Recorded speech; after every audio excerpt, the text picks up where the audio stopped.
বৰপেটাত শুকুৰবাৰৰ পৰা 7 দিনীয়াকৈ অনুষ্ঠিত হৈছে বৰপেটা গ্ৰন্থ উৎসৱ। আমি বৰপেটাই ফেচবুক ফৰাম নামৰ ফেচবুকৰ এটা গোটৰ উদ্যোগত অনুষ্ঠিত বৰপেটা গ্ৰন্থ উৎসৱ অসম শিশু সাহিত্য ন্যাসৰ সচিব তথা লেখক ঋষিকেশ গোস্বামীয়ে উদ্বোধন কৰে। শুকুৰবাৰৰ পৰা 23 জানুৱাৰীলৈকে 7 দিন ধৰি অনুষ্ঠিত হ'ব বৰপেটা গ্ৰন্থ উৎসৱ। আমি বৰপেটাই ফেচবুক ফৰামৰ উদ্যোগত অনুষ্ঠিত গ্ৰন্থ উৎসৱৰ উদ্বোধনী অনুষ্ঠানত গ্ৰন্থ উৎসৱ উদযাপন সমিতিয়ে ৰাজ্যখনৰ এগৰাকী বিশিষ্ট সংগীতজ্ঞ সংগীত পৰিচালক সুৰকাৰ ৰমেন চৌধুৰীক বৰপেটা ৰত্ন সন্মানেৰে বিভূষিত কৰে। বিশিষ্ট সাংবাদিক তথা সাহিত্যিক মনোজ কুমাৰ গোস্বামীয়ে বিশিষ্ট সংগীত পৰিচালকগৰাকীক বৰপেটা ৰত্ন সন্মান প্ৰদান কৰে।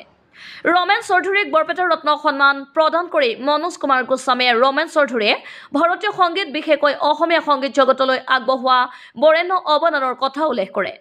বিশেষকৈ ছবি পৰিচালনা সংগীত ৰচনাৰ লগতে জ্যোতিপ্ৰসাদ আগৰৱাল আৰু বিষ্ণুপ্ৰসাদ ৰাভাৰ বহু গীতত সুৰ আৰোপ কৰি জ্যোতি বিষ্ণুৰ গীতসমূহ জনপ্ৰিয় কৰি তোলাৰ ক্ষেত্ৰত আগবঢ়োৱা অৱদানৰ কথা প্ৰকাশ কৰে। ৰমেন বৰুৱাই সংগীত জগতলৈ আগবঢ়োৱা এনে মহান অৱদানৰ কথা প্ৰকাশ কৰি শিল্পী দিৱসৰ দিনটোতেই সংগীত শিল্পী এগৰাকীক বৰপেটা ৰত্নৰ দৰে এনে সন্মান প্ৰদান কৰিবলৈ পাই নথৈ আনন্দিত হোৱা বুলি প্ৰকাশ কৰে।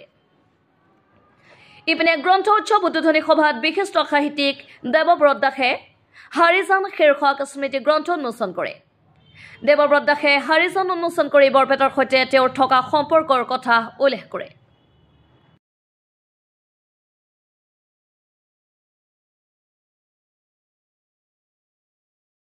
ছবি পৰিচালক হিচাপে সংগীতজ্ঞ নহয়, ছবি পৰিচালক হিচাপে ভৱেন্দ্ৰনাথ শইকীয়াৰ ছবি কৰিছে, সন্ধ্যা ৰাগৰ তেখেতে সংগীত পৰিচালনা কৰিছে, যুঁজৰ কৰিছে বা গৰখীয়াৰ কৰিছে। আপুনি মনত ৰাখিব যে ভৱেন শইকীয়া কিন্তু নিজেও এজন খুব ভাল সমজদাৰ সংগীতৰ সমজদাৰ। মোৰ ব্যক্তিগতভাৱে খুব তেখেতৰ ঘনিষ্ঠতা আছিলে আৰু হেমেন দাসৰো লগত মোৰ ব্যক্তিগত ভাল পৰিচয় আছে। সন্ধ্যা ৰাগৰ যেতিয়া তেওঁ ভৱেন শইকীয়াই যেতিয়া সন্ধ্যা ৰাগক তেখেতক পৰিচালক ছবি পৰিচালক সংগীত পৰিচালক হিচাপে মাতিছে, খুব সহজ কথা নহয়। তেওঁ খুব পাৰফেকশ্যন তেওঁ বিচাৰে সংগীতৰ ক্ষেত্ৰত আৰু তেখেত এইটো সাংঘাতিক ধৰণে সফলো হৈছে, কাৰণ বিভিন্ন তেতিয়াৰ ছবি সমালোচনাত সন্ধ্যা ৰাগৰ সংগীতৰ কথা উল্লেখ আছে। আৰু এটা কথা ঠিক যে অকল এয়াই নহয়, তেখেতে বীৰেন দত্ত, পুলক বেনাৰ্জী বা জুবিন বা অনিমা চৌধুৰীৰ গীতৰটো তেখেতে সুৰ দিছে।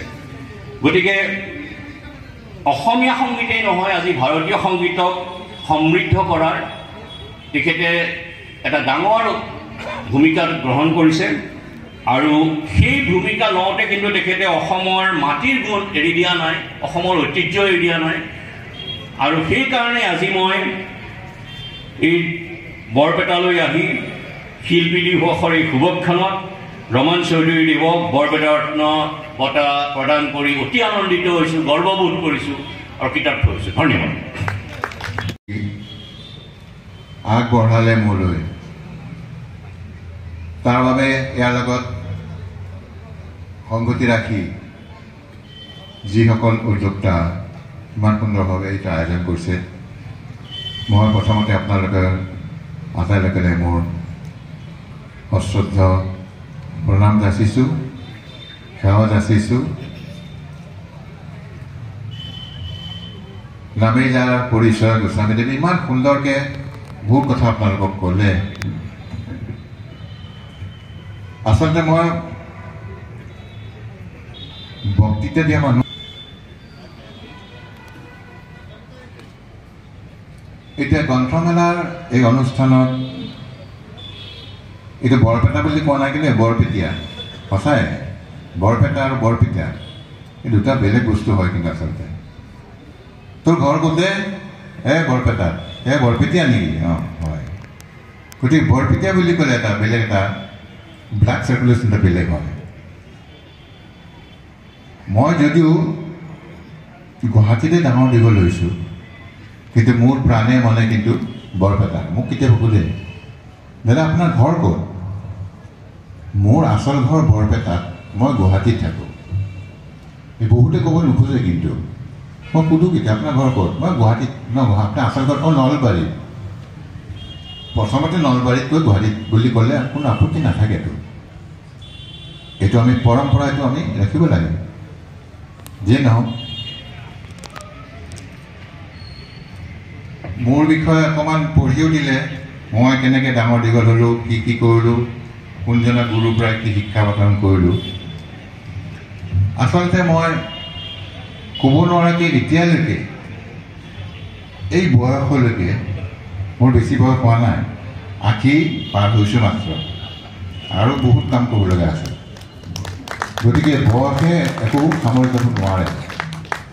গতিকে মানুহক প্ৰেৰণা লাগে, ৰাইজৰ আশীৰ্বাদ লাগে। এইবোৰ ৰচনা কৰা নাছিল।